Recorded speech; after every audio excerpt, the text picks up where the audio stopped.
اللہ نے اپنے پیغمبر کی کئی شبیہیں بنائی تھیں۔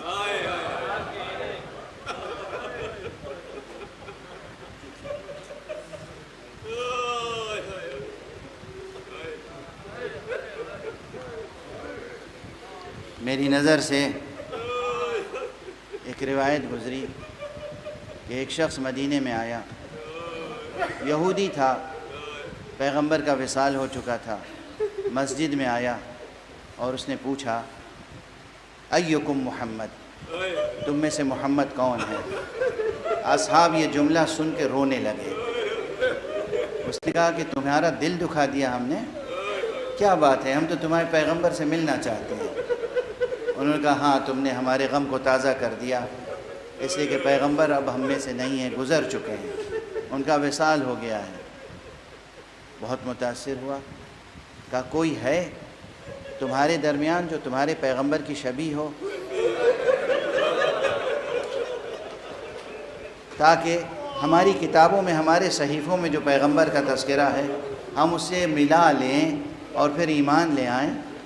تو مجبور ہوئے لوگ کہ ان کو لے کے دروازہ علی ابن ابی طالب پر آئے۔ حضرت امیر المومنین نے امام حسن کو اور امام حسین دونوں کو سر سے پیر تک سجایا، سر پہ عمامہ رکھا، قبا پہنائی، ردا پہنائی، سامنے لا کے کھڑا کر دیا، کہا یہ دونوں شبیہ مصطفیٰ۔ اس نے سراپائے امام حسن کو دیکھا، سراپائے امام حسین کو دیکھا، اور اس کے بعد مشرف باسلام ہوا، قبول کیا اس نے اسلام۔ میں نے تیزی سے، چونکہ وقت گزر چکا ہے، تیزی سے یہ روایت آپ کے سامنے عرض کر دی۔ اس کے بعد دوسری روایت میری نظر سے گزری، اور میرے استاد مکرم اور معظم، میرے برادر معظم کے استاد جناب آیت اللہ علامہ سید محمد مہدی الخطیب السویج نے اپنی کتاب میں اس کو لکھا ہے۔ کہا کہ اس کے بعد یہ واقعہ ہوا کہ جناب امیر علیہ السلام کی بھی شہادت ہو چکی تھی، امام حسن کی بھی شہادت ہو چکی تھی، اور صرف امام حسین مدینے میں تھے۔ اس زمانے میں بھی ایسے ہی ایک شخص آیا اور اس نے پوچھا کہ مسلمانوں کے پیغمبر ہیں موجود؟ کہا گیا نہیں، وہ وفات پا چکے۔ کہا پھر میں کیسے سمجھوں کہ پیغمبر جن کو تم مانتے ہو پیغمبر وہ حقیقی پیغمبر تھے؟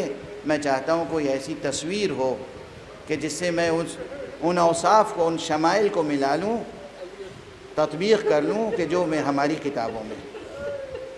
لوگ اس کو لے کر خانہ حسین ابن علی پہ آقا حسین نے جب اس کا سوال دریافت کیا، استفسار معلوم کیا، اور اس نے بیان کیا کہ ہم تو نبی کی زیارت کرنا چاہتے ہیں، آپ نے اپنے بیٹے علی اکبر کے سر پہ رسول کا امامہ رکھا، رسول کی قبا پہنائی، رسول کی ردا پہنائی، زلفیں آراستہ کی اور لے کر اس کے سامنے آ گئے۔ اس نے سراپائے حضرت علی اکبر کو دیکھا، کتاب میں شمائل پیغمبر کو پڑھا، ایک ایک چیز ملاتا چلا گیا، اور اس کے بعد کہا اشہد ان لا الہ الا اللہ۔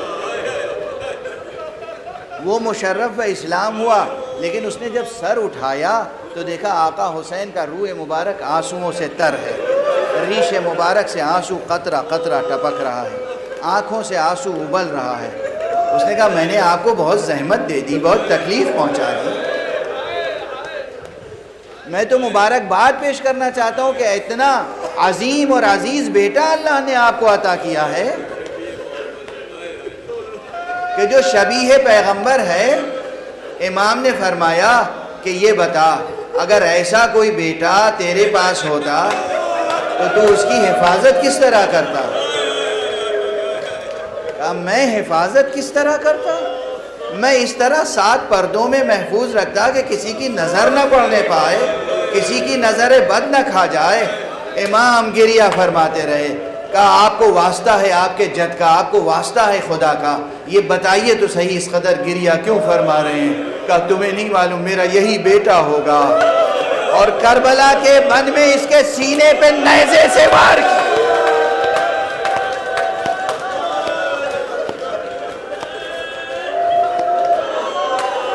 آپ تڑپ گئے، گریہ کر رہے ہیں. مجھ سے ایک جملہ سن لیجئے اور بس، آخری جملہ ہے.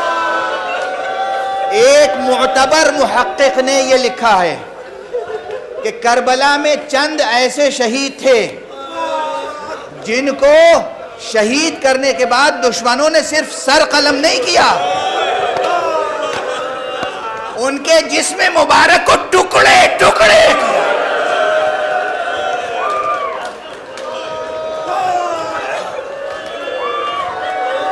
ان شہداء میں جن کے جسم کو دشمنوں نے خود ٹکڑے ٹکڑے کیا ہے، ان میں ایک شبیہ پیغمبر علی اکبر ہے.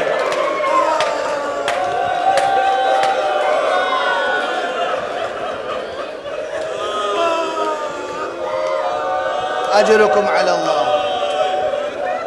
جزاکم اللہ خیر الجزا. اب ہم لوگ مقام مصائب میں شبیہیں لے کر آ رہے ہیں.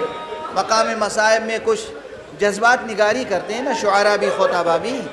میں صرف اتنا پوچھتا ہوں کہ 11 محرم کو جب سید سجاد، پوری تاریخ لکھی کہاں گئی؟ مورخین اہل بیت کے وفادار کب تھے جو جزئیات لکھتے؟ جزئیات لکھنے والے مورخین کون تھے، کہاں تھے؟ جو ہم سے کہا جاتا ہے تم پڑھتے ہو، کہاں سے پڑھتے ہو؟ ہمارے گھر کا حادثہ ہے، ہمیں معلوم ہے کیا کیا ہوا، اور واقعے کی زبان بتاتی ہے کہ کیا کیا ہوا. 11 محرم کو جب سید سجاد چلے ہیں، باپ کا لاشا بے گور و کفن پڑا ہوا تھا، دیکھ کر سید سجاد امام تھے اس وقت، مگر کیا طبیعت منقلب ہو گئی. میں پوچھتا ہوں اکبر کا ٹکڑے ٹکڑے لاشا دیکھ کر، ارے لیلا اور زینب کی کیفیت کیا ہوئی ہوگی؟ اسی لیے زبانوں پر تھا وا محمدا وا علیہ وا حسنا